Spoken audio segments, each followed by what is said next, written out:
Hello and welcome to ज़रा हट के फ्रॉम कराची, जहां कल की तूफ़ानी बारिशों के बायस जो तबाही हुई थी, अभी तक कराची के हालात मामूल पर वापस नहीं आए हैं। बहुत से इलाके ऐसे हैं जहां 36 घंटे से ज़ायद हो गया है, बिजली नहीं है।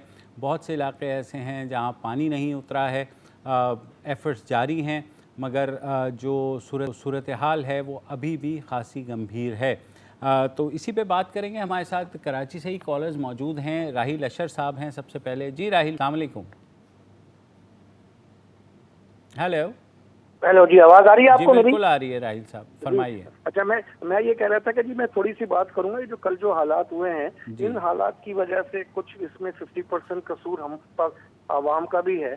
उसमें मैं ये बात शेयर करना चाहूंगा आपसे कि हम लोग क्या करते हैं कि जो अपने घर का कूड़ा होता है उसको बैग में रख के कभी नालों में फेंक देते हैं, कभी खाली प्लॉट देखते हैं उसमें डाल देते हैं। गाड़ी में बैठे जाते हुए देखा कोई खाली प्लॉट है उसमें फेंक दिया, नालों में फेंक दिया। इस वक्त जो कराची के नाले चौक हुए हैं और जो हमारे डिफेंस का हाल है कि आप करीमाबाद की तरफ जाए, नाले के ऊपर 4 लेयर्स हैं, वो 4 लेयर्स खाली खाली कचरों की हैं जो हम और मतलब हम आवाम ने उसमें फेंके हुए हैं। फिर आवाम, हम किस मुंह से हुकूमत को इनको कहते हैं कि जी नाले चौक हो गए। डिफेंस में देखें, इत्तेहाद पे एक खाली प्लॉट है, मिसाल देता हूँ मैं, उसमें लोगों ने पूरे के कचरे के बैग गाड़ियों में जा जाके फेंके हुए थे। जब पानी आया तो वो बह बह के लोगों के घरों में, रोडों में आया। तो मेरा आपसे सवाल ये मुबशिर अजीज साहब कि आया ये काम जो अवाम को एजुकेट करने का ये किसका है? या वो खुद एजुकेट होंगे, मीडिया होगी, हुकूमत करेगी, कौन करेगी? क्योंकि एंड में सफ़र हम अवाम को ही करना होता है। जी बहुत शुक्रिया जी, अस्सलाम वालेकुम। वालेकुम अस्सलाम। राहिल अशर साहब, बहुत अच्छी आपने बात की। बिल्कुल ये बात हमेशा होती है कि आवाम जो हैं वो ख़ुद भी ख्याल नहीं करते। अथॉरिटीज़ जो हैं वो अपनी कोशिश करती हैं, ज़ाहिर है उस कोशिश के ऊपर भी सवालात हैं, मगर आवाम की अपनी जो उनका एटीट्यूड है कि वो हर चीज़ हुकूमत पर छोड़ देते हैं। जो कूड़ा घर के सामने है, डब्बे रखे हुए भी हैं, उसके बावजूद साइड पर फेंक देते हैं। फ्लैट्स के ऊपर से कूड़ा नीचे फेंक दिया जाता है, जिसमें पैम्पर्स तक होते हैं, जो कि ज़ाहिर है पॉलीथीन बैग्स में होते हैं। पॉलीथीन बैग्स जो हैं वो डिज़ोल्व नहीं हो पाते, उनको बहुत अरसा लगता है। उससे ड्रेनेज चोक होता है और फिर ये सूरत हाल होती है जब बारिश होती है। कराची में बहुत ही ज़ाहिर है गंभीर सूरत हाल है। आवाम का जहाँ तक सवाल है, तो आवाम को मेरे ख़्याल में ख़ुद को भी एजुकेट करना होगा। उन्हें, हम इस इंतज़ार में रहते हैं कि हमें कोई आ कर के एजुकेट करेगा, लेकिन मेरे ख़्याल में कल और परसों जो कुछ कराची में हुआ है वो एक बहुत बड़ा लेसन है कराची में रहने वालों के लिए भी, कि उन्हें भी अपने तौर तरीक़े सही करने हैं। अगर वो चाहते हैं कि दोबारा ऐसी उन सिचुएशन ना हो, तो बिल्कुल अपना जो गार्बेज है उसको प्रॉपरली डिस्पोज़ ऑफ करें। अब आपके घरों के 7 डब्बे रख दिए गए हैं तकरीबन हर जगह ही, वहाँ कीजिए। मगर लोगों की आदत यही है कि वो कहीं भी कूड़ा फेंक देते हैं। हमने अक्सर देखा कि गाड़ी से चलते हुए चिप्स के पैकेट फेंक देते हैं और दूसरी पॉलीथीन बैग्स फेंक देते हैं। तो बहुत बहुत सी ऐसी चीज़ें हैं जो आवाम के सोचने की भी हैं। और क्राइसिस टाइम मेरे ख़्याल में एक बिल्कुल एक ऐसा मौका होता है जब सब अपने अंदर झांकें, चाहे वो सूबाई हुकूमत हो, चाहे मकामी हुकूमत हो, चाहे वो जो है सिविल इदारे हों और आवाम हों। उन्हें बिल्कुल अपने अंदर झांकना ज़रूर चाहिए कि अगर वो चाहते हैं कि शहर में दोबारा ऐसी सूरत हाल ना हो, तो वो कम अज़ कम एहतियात ज़रूर करें और जो अपना गार्बेज है उसको प्रॉपरली डिस्पोज़ ऑफ करें। हमारे अगले कॉलर भी कराची से ही हैं, शाहद सिद्दीकी साहब। अस्सलाम वालेकुम जी। अल्लाह का शुक्र जी सर। देखिए, कराची पहले तालीमी तौर पर डूबा, फिर माशी तौर पर डूबा, लॉ एंड ऑर्डर पर डूब गया, बिल्कुल कत्लो गारत होता था तो उस वक्त डूब गया। उसके बाद मर्दमशुमारी हुई, उसमें भी डूब गया। उसकी बेबसी आप मुझे समेत और बड़े बड़े, मैंने अब तो जज साहिबान और जस्टिस साहिबान और आम आदमी 2 करोड़ से ज्यादा है। कोई 2.5 कह दे, कोई 3 कह दे, कुछ भी कह दे, लेकिन वो मुंह से ये नहीं कह रहा कि ये किसने ये कर रहा है और ये कौन है जिसने ये 1 करोड़ आदमी को गायब किया यहाँ से। तो देखिए, आप ना, लोग गायब हो जाते हैं, तो वो तो चंद लोग गायब होते हैं। यहाँ करोड़ों आदमी गायब हुआ है, उसके लिए ना कोई सुप्रीम कोर्ट सुमोटो लेके उस चीज को खड़ा कर रही है। जब तक लोगों की मानों में जी आज ये बारिश के अभी वायबल हो रहे हैं, फंड आएगा, ये आएगा, वो इदारा, सब इदारों में मैं इतने जमीन पे घूमता रहता हूँ, सब इदारों में सब मिलता है।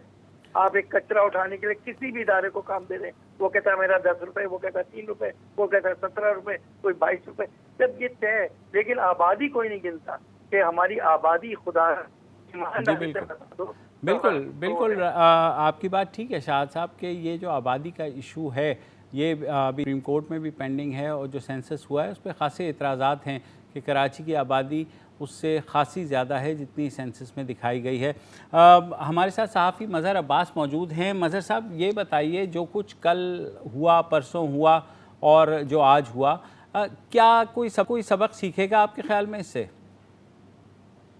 शुक्रिया मुबशिर। क्या इससे पहले सबक सीखा है जो आप सीखेंगे? नहीं, इससे पहले भी बहुत बारिशें हुई हैं, इससे पहले भी बहुत सी जगहें चौक हुई हैं। यानी आपको याद होगा चंद साल पहले बारिश हुई थी तो पूरा बाथ आइलैंड डूब गया था। बिल्कुल। उधर के क्लिफ्टन के अंडरपास डूब गए थे। तो ये चीजें होती रही हैं, लेकिन हमने अगर सबक सीखा होता तो हम कहीं ना कहीं तो कोई इम्प्रूवमेंट शो करते ना। कराची का कोई तो हिस्सा ऐसा होता ना जहां आप मिसाल देते कि हाँ यार ये डिस्ट्रिक्ट जो है ये ज्यादा महफूज रहा।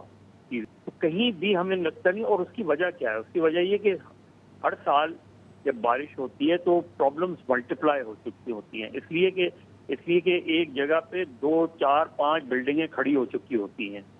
वहाँ मुख्तलिफ जगहों पे देखिए, कराची में आज तक आप मुझे कोई एक मिसाल बता दें कि कभी कोई पाइपलाइन फटी हो और उसमें से पानी ना आया हो। इसका मतलब ये है कि कराची में पानी मौजूद है, उसकी डिस्ट्रीब्यूशन का प्रॉब्लम है। कराची में drain system, storm drain system, sewerage system, ये सब इन प्लेस हैं। चीज़ें ये हैं कि चीज़ों को इनक्रोच्ड किया जाता है, उन पे कब्जे करवाए जाते हैं, उन पे इमारतें खड़ी की जाती हैं, उन इमारतों पर जाकर स्टे ले लिया जाता है, और उसके बाद ये प्रॉब्लम इतनी मल्टीप्लाई हो जाती है कि जब आप उसको ख़त्म करवाने जाते हैं तो आप ख़त्म करवाने के काबिल नहीं रहते। इसलिए कि अब आप 13D को ख़त्म करवा सकते हैं? नहीं करवा सकते। इसलिए कि पूरी रेलवे की सारी ज़मीन बेच के वहाँ इमारतें, जब ये चीज़ें हो रही होती हैं तब नहीं रोका जाता, उस वक्त क्यों नहीं नोटिस लिया जाता? उस वक्त क्यों नहीं रोका जाता?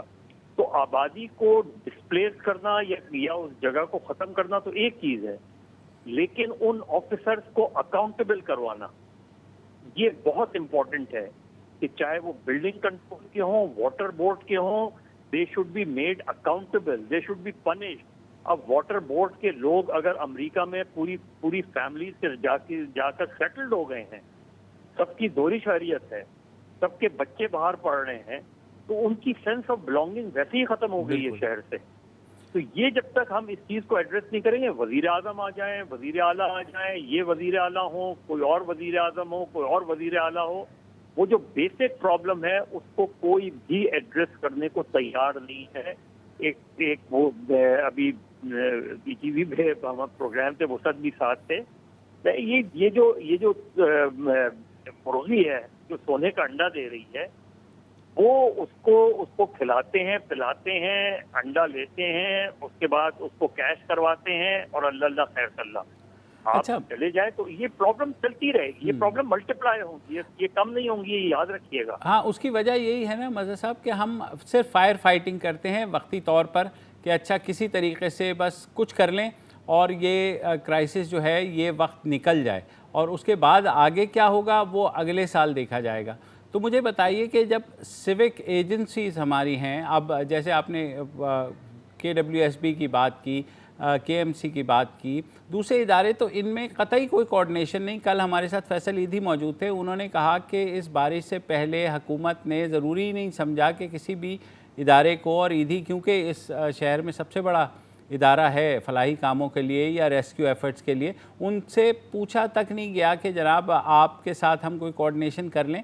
तो ये तो चीज़ें अब जो है, अब तो सिर्फ फायर फाइटिंग है या एक दूसरे के ऊपर इल्ज़ाम तराशी है। तो इसका मतलब यही है कि अगले साल का फिर इंतज़ार करें, फिर बारिशें होंगी, फिर यही होगा। ये डेलिबरेटली होता है। आप कोरंगी क्रॉसिंग ले लें, मैं बचपन से, क्योंकि हमारे रिश्तेदार रहते हैं, मैं बचपन से वहाँ जाता रहता हूँ।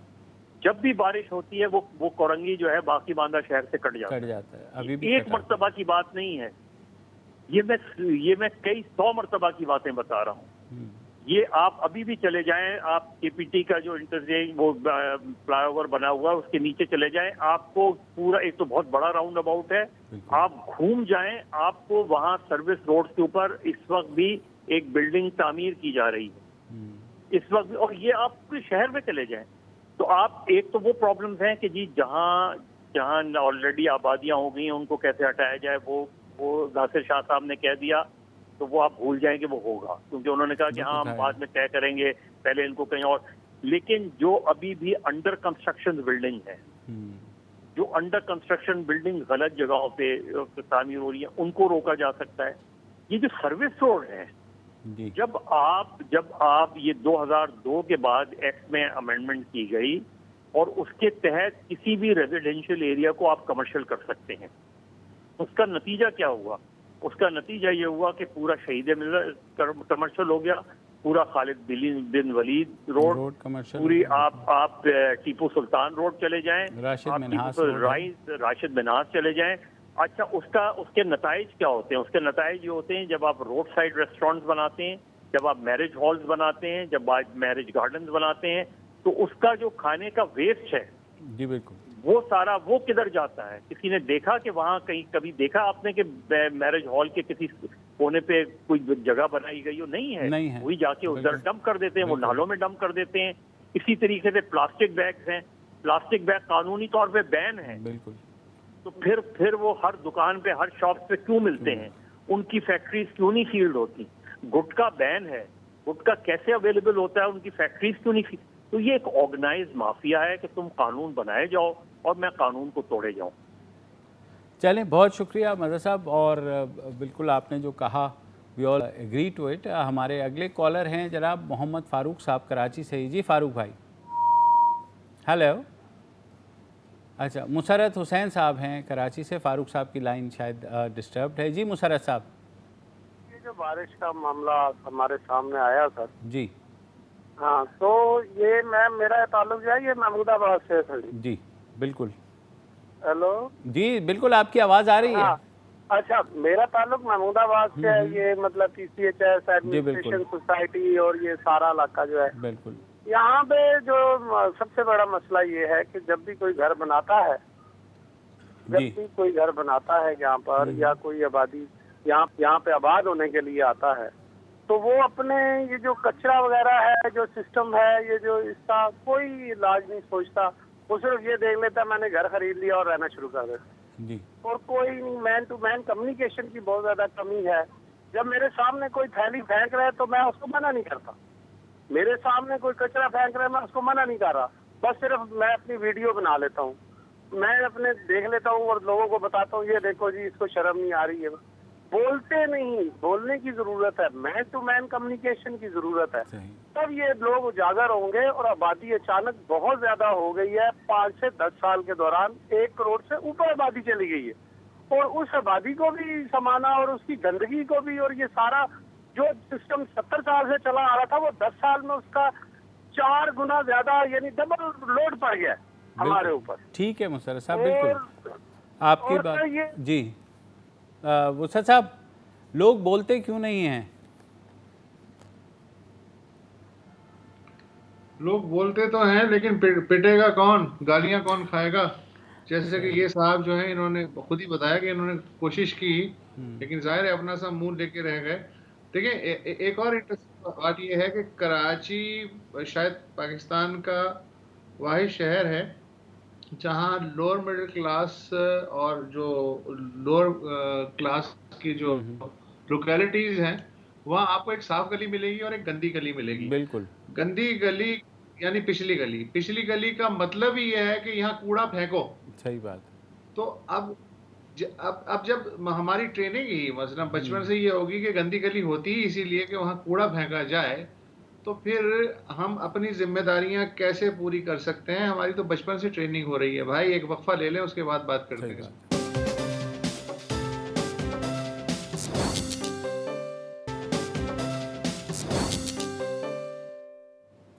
वेलकम बैक और चलते हैं कराची के दुखड़ों से पंजाब के दुखड़ों की तरफ और हमारे साथ राव रियाज साहब हैं मुल्तान से। अस्सलाम वालेकुम सर। जी सर। जनाब, बात ये है कि लगता है कि आप लोग कराची की और सिंध की कालें सुनते हैं। नहीं सर, आपकी कॉल इसीलिए ली है की और वो सुन लेते हैं। मैं जब भी करता हूँ, 1 महीने पहले किया तो वक्फा आ गया था। चलें सर, तो अब मैंने तो की थी कि भाई इतनी देर में तो मैं कराची पहुंच जाता जितना इंतजार कराया है। चले सर, मैं आपको ये भी नहीं फरमाएं। कह सकता जो कि कश्ती लेके आनी पड़ेगी कराची में, तो वैसे तो नहीं आ सकता। जी सर, जी राव साहब फरमाइए। जनाब, बात ये है कि कराची के हालात देख के आप यकीन करें, दिल खून के आंसू रोता है। बिल्कुल रो रहा है, दिल खून के आंसू रो रहा है। इतना बुरा हाल कराची का देख के दिल रो रहा है। सही और बात है। ज्यादा दिल उस वक्त रो रहा है कि सारा शहर जल रहा है और नीरो बंसरी बजा रहे हैं। सही बात। कराची पे बात करने की बजाय मीडिया भी और तमाम हुकूमती इदारे, नवाज शरीफ की रिपोर्टें जाली थी, मेडिकल रिपोर्टें जाली थी। नवाज शरीफ को लाया कैसे जाए? नवाज शरीफ के डॉक्टर ने धोखा दिया। नवाज शरीफ दौड़ के जहाज में चला गया। नवाज शरीफ बारिश के मजे ले रहा है। नवाज शरीफ ने मास्क नहीं लगाया। नवाज शरीफ ने सैनिटाइजर इस्तेमाल नहीं किया। मैं हैरान हूँ कि किसी को कराची से दिलचस्पी ही नहीं। कराची कोई सिर्फ सिंध का शहर नहीं है, ये पूरे पाकिस्तान का शहर है। पूरे पाकिस्तान को इसके लिए फंड्स भी देने चाहिए, पंजाब को भी देने चाहिए, सिंध को भी, सरहद को भी देने चाहिए। कराची का बहुत बड़ा नुकसान हुआ है। तमाम ये सोचने की बजाय हुकूमती इदारे ये करें कि खुद अपने पास से भी दें और सूबों से भी इकट्ठे करके फंड दें और उनको एक प्लानिंग के तहत बाकायदा लगाएं। नहीं, वो कहते हैं जी नवाज शरीफ की मेडिकल रिपोर्टें जाली थी, डॉक्टरों ने धोखा दिया। जी बिल्कुल राव साहब, हमारी मीडिया की प्रायोरिटीज़ भी बहुत फ़र्क हैं और मेरे ख्याल में सियासी शोज़ करना क्योंकि बहुत आसान काम है कि आप एक चीज़ ले आएँ। कोई हुकूमत ने बयान दे दिया है, कोई अपोजिशन ने बयान दे दिया, तो आधे टॉक शोज़ उस पर हो रहे होते हैं कि अब क्या होगा। ये जो अब क्या होगा है, ये इसमें जो कुछ बयान किया जाता है वो होता हुआ था कुछ नहीं है। तो जब वो नहीं होता है तो फिर इस पे शोज़ होते हैं कि ये क्यों नहीं हुआ, और अगर वो हो जाता है जिसके इम्कानात 5-10% हैं तो अच्छा अब हो गया है, अब इसके आगे क्या होगा। तो मेरे ख़्याल में ये मीडिया की प्रायोरिटीज़ भी आवाम नहीं है, मीडिया की प्रायोरिटीज़ जो हैं वो सियासतदान हैं, क्योंकि ज़ाहिर है वो आकर एक दूसरे के ख़िलाफ़ चीखते हैं, शोज़ की रेटिंग मिलती है और जो एंकर है वो खुश हो जाता है कि मेरे शो की रेटिंग बहुत ज़बरदस्त आ रही है। तो आपकी बात बिल्कुल बजा है कि मीडिया की प्रायोरिटीज़ भी जो हैं वो गलत हैं।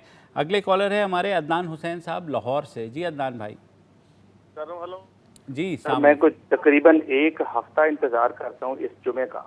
2 जुमे हो गए, नहीं मिलते। चले कोई बात नहीं, मेरी कोई कंप्लेंट नहीं है, मैं सिर्फ आपको आपकी मकबूलियत की बात बता रहा हूँ। अर्ज ये है, टाइम बहुत कम होता है आपके पास। मैं भी कराची की बात सुन रहा था। मैं सर चंदूवाला यार में एक राशिदाबाद मकाम है, मैं वहाँ कुछ अच्छा जॉब के लिए गया था।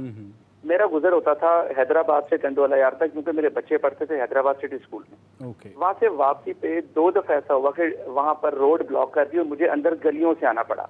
अगर आपको कभी याद हो, लाहौर में, ये मैं बड़ी पुरानी बात कर रहा हूँ, 1978, 79, 80 की, जब नालों के साथ ढेर होते थे गंदगी के, नालों के साथ गंदगी के ढेर होते थे और कभी कोई आग उठा कर ले जाता था, वटेवर। मैंने ये ढेर हैदराबाद से टंडोला यार आते हुए जब रोड ब्लॉक हुई तो गलियों में देखे। वो लोग रिहायशी हैं, वहाँ पे मकामी हैं। जिस वक्त आप हैदराबाद ये क्रॉस करते हैं अपना पंजाब और हैदराबाद सिंध में दाखिल होते हैं तो आपको अंदाजा हो जाता है फौरी तौर पर कि मैं सिंध में आ गया हूँ। सही कह रहे हैं। ये गंदगी जो है ये इस तरह से उनके साथ चिमट गई है। सर, मैंने दरवाजा खोल के, खिड़की खोल के शापर अपने सामने फेंकते देखा है, उसी ढेर पर जो उसके आगे ताफुन भी फैला रहा है और बारिश के बाद गंदगी में इजाफा कर रहा है। लेकिन उन लोगों को इस चीज की ना कोई सेंस है, ना शऊर दिया जा रहा है। आपने कराची की आज बात छेड़ी है, लेकिन सर बात यह है, इतना कुछ आप बोल रहे हैं, इतना कुछ मीडिया दिखा रहा है, लेकिन हो क्या रहा है?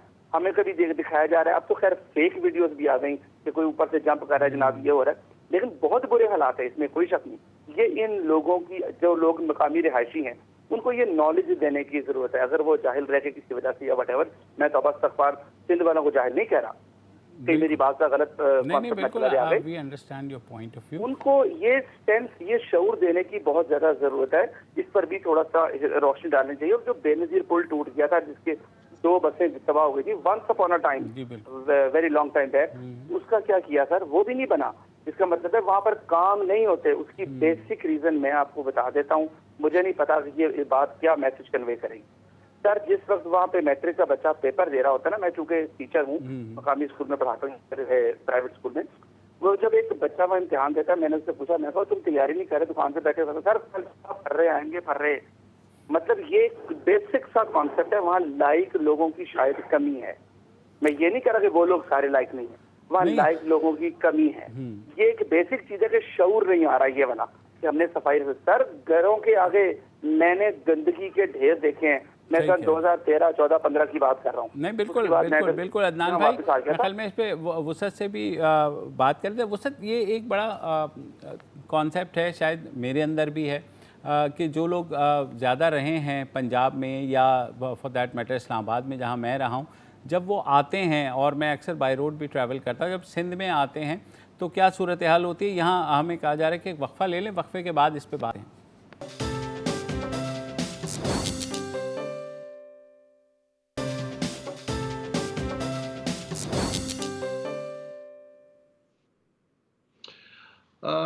Welcome back. वक्फे से पहले एक कॉलर थे अदनान हुसैन साहब, वो कंपैरिजन कर रहे थे कि उन्होंने इंटीरियर सिंध में किस तरह की ज़िंदगी देखी कि जो इस तरह की आफात होती हैं या गंदगी के जो मसाइल हैं वो तकरीबन नाकाबिले हल होते हैं। किसी हद तक अदनान साहब दुरुस्त कह रहे हैं, इसलिए कि बारिश हो रही है।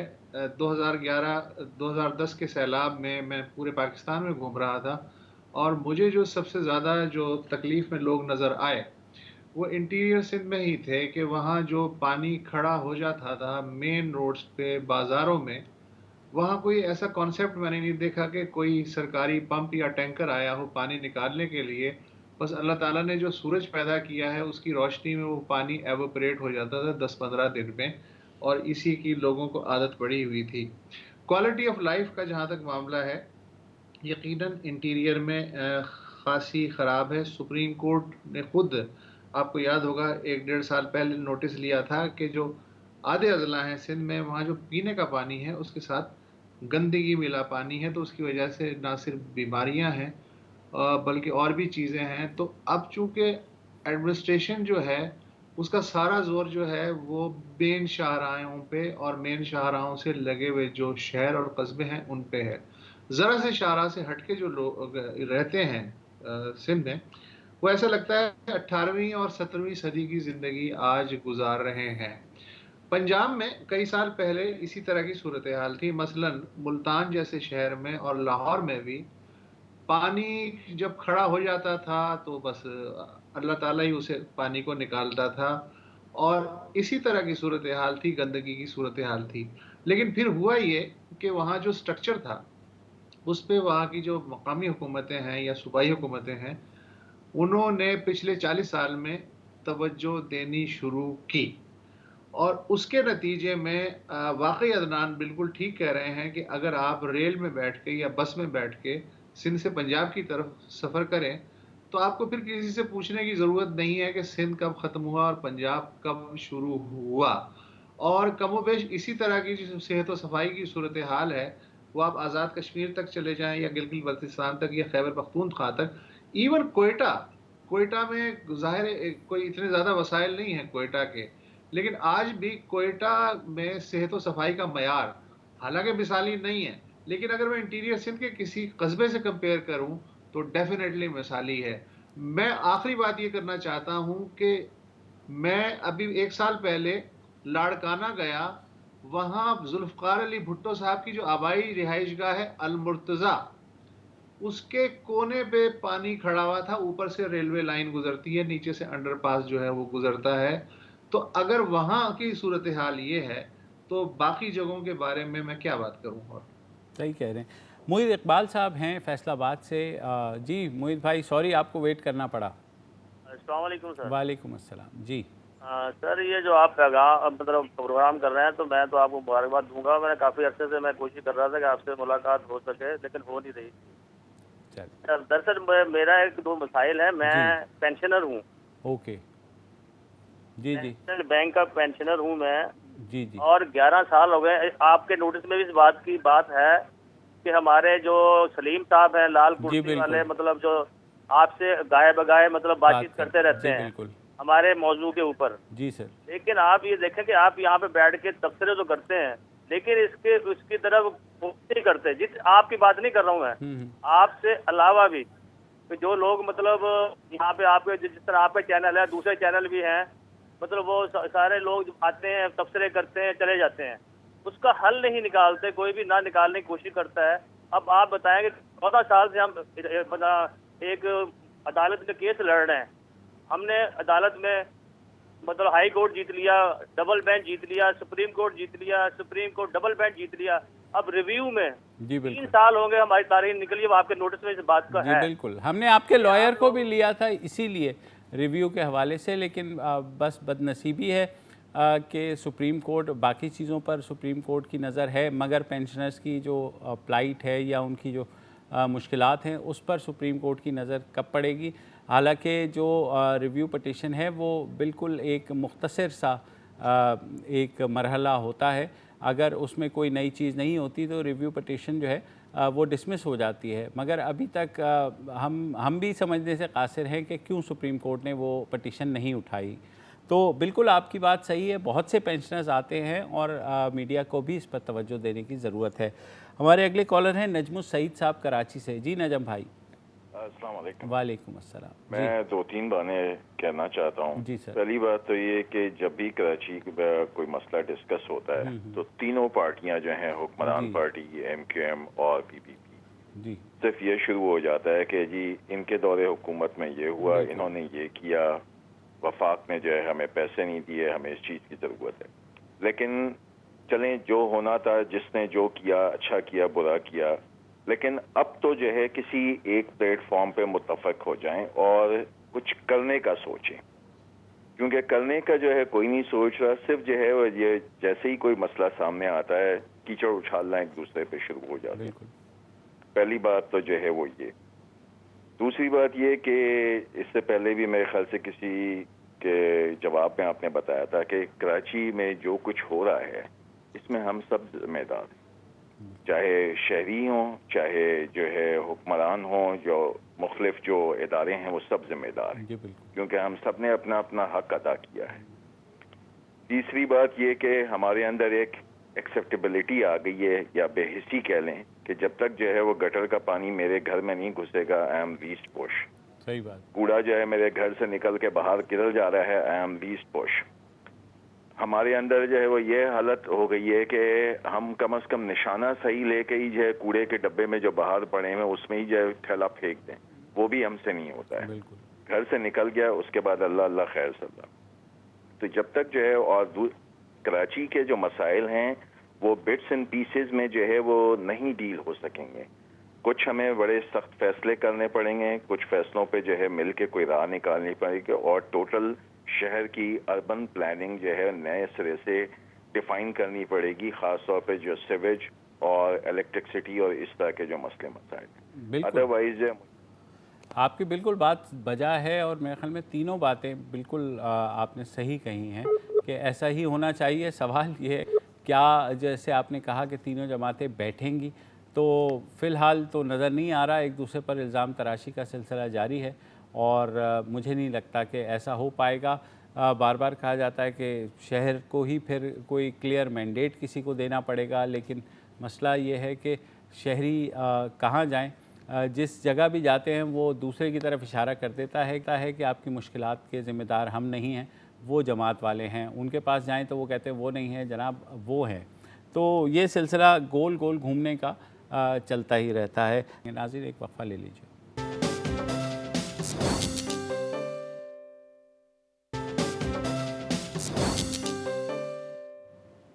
Welcome back. हमारे साथ दो कॉलर्स मौजूद थे, एजाज़ अहमद साहब कराची से और रिजवान रिजवी साहब इस्लामाबाद से। बदकिस्मती से मौसम की वजह से हमारी लाइंस जो हैं वो डिस्टर्ब हो गई हैं, तो वसर साहब, ओवरऑल जो भी बात की है आज कॉलर्स ने कराची के हवाले से, तशवीश का इजहार तो उन्होंने किया है, मगर आपको लगता है कि ये जो आर्गुमेंट है कि कराची जब तक एक क्लियर मैंडेट नहीं देता किसी एक जमात को, और तब तक शायद मसला हल नहीं होगा?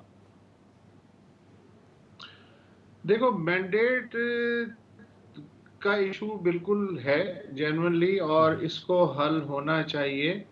ना सिर्फ प्योर मैंडेट हो, बल्कि प्योर मैंडेट के साथ इख्तियारात भी हों, और जो ज़रूरी फंड हैं वो जमा करने का भी इख्तियार हो, और हदबंदी वाज़े हो कि कहाँ सूबाई हुकूमत की हद ख़त्म होती है और कहाँ से बल्दियात की हद शुरू होती है, ताकि ये ना हो कि बल्दियात की हालत ये हो कि उन्हें हर पैसे, एक एक पैसे के लिए, एक एक मंसूबे के लिए हाथ फैला के सेक्रेटेरिएट में जॉइंट सेक्रेटरी या सेक्शन ऑफिसर के सामने जो है खड़ा होना पड़े, और आधी तवानाई उनकी इसी में लग जाए और बाकी आधी तवानाई लोग एक्सपेक्ट करें वोटर के साहब ये काम कर रहे हैं या नहीं।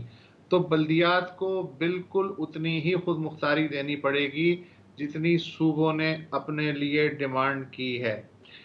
ये तो हो गया एक पहलू। दूसरा पहलू ये है कि सिविक सेंस।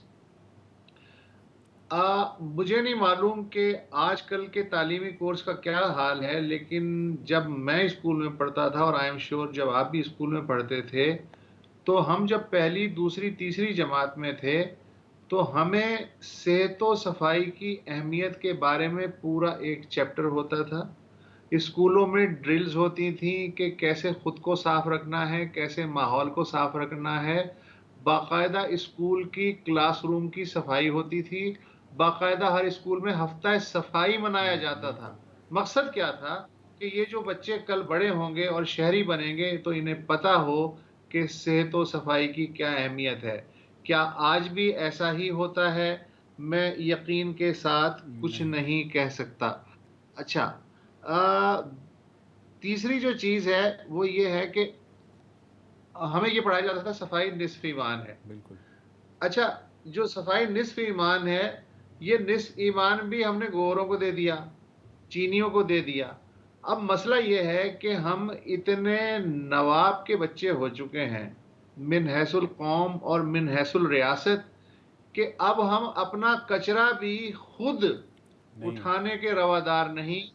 हम टर्किश कंपनियों को तलाश करते हैं, हम चाइनीज कंपनियों को ठेके देना चाहते हैं, लेकिन खुद कचरा उठाने के लिए हम तैयार नहीं हैं। ये मैं इंडिविजुअल से लेके रियासत के पॉलिसी साजों तक हर एक की बात कर रहा हूं। तो जब इतनी अय्याशी करनी है तो उसके बाद जब इस तरह की बर्बादी आती है तो फिर उस पर रोने गाने का भी हमें हक नहीं है।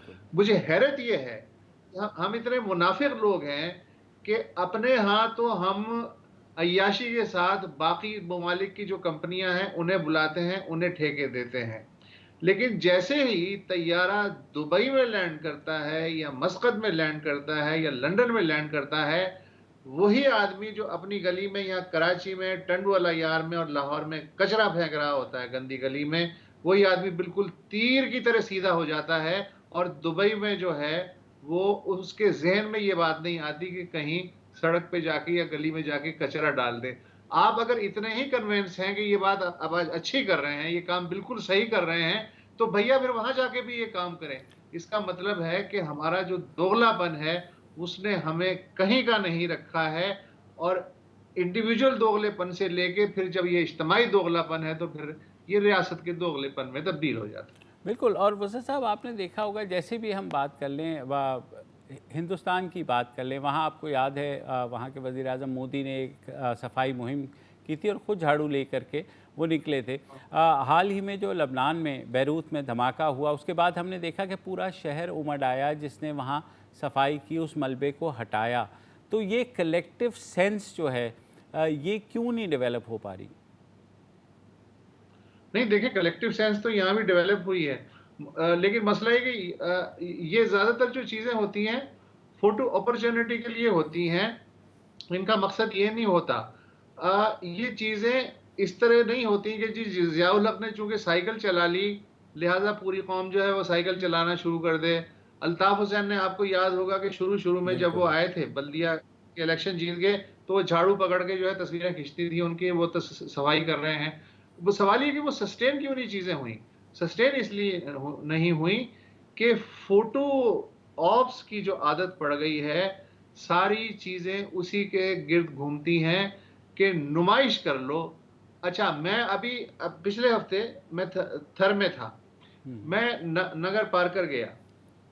जहां तक थरकोल का प्रोजेक्ट है वहां तक आपको सड़क मिलेगी बिल्कुल बैनुल अक़वामी मयार की। ऐसा लगता है जैसे आप ऑस्ट्रेलिया में, अमेरिका में जा रहे हैं। लेकिन जैसे ही थरकोल प्रोजेक्ट की हदूद खत्म होती हैं, उसके बाद टूटी फूटी सड़क, ऐसा लगता है कि जैसे आप चांद की सतह पे चल रहे हैं। इसका मकसद क्या है? इसका मकसद ये है कि जो बाकी लोग हैं वो जानवर हैं, वो जानवरों का सा सलूक डिजर्व करते हैं, इसलिए कि जो जानवरों जैसा उनके साथ सलूक कर रहे हैं उन्हें यकीन है कि ये अपने हुकूक के लिए लड़ते लड़ते थक चुके हैं, इनमें सकत नहीं है कि दोबारा खड़े हो जाएं, लिहाजा इनको उसी तरह रखा जाए।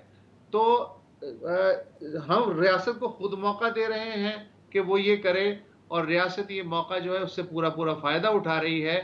तो ना सिर्फ हमें बहैसियत इंडिविजुअल शहरी के खुद को ट्रेन करना है, बल्कि अपनी ट्रेनिंग को अवेयरनेस और रेजिस्टेंस के लिए इस्तेमाल करना है। अवेयरनेस और रेजिस्टेंस ना हो तो चीज़ें फिर भी जो हैं वो वैसी की वैसी रहेंगी। ठीक है, बिलाशुबा आपने जो बात की सब चीज़ों को समेट दिया। आज के लिए इतना ही नाज़रीन, पीर को दोबारा हाजिर होंगे। इजाज़त दीजिए, खुदा हाफ़िज़।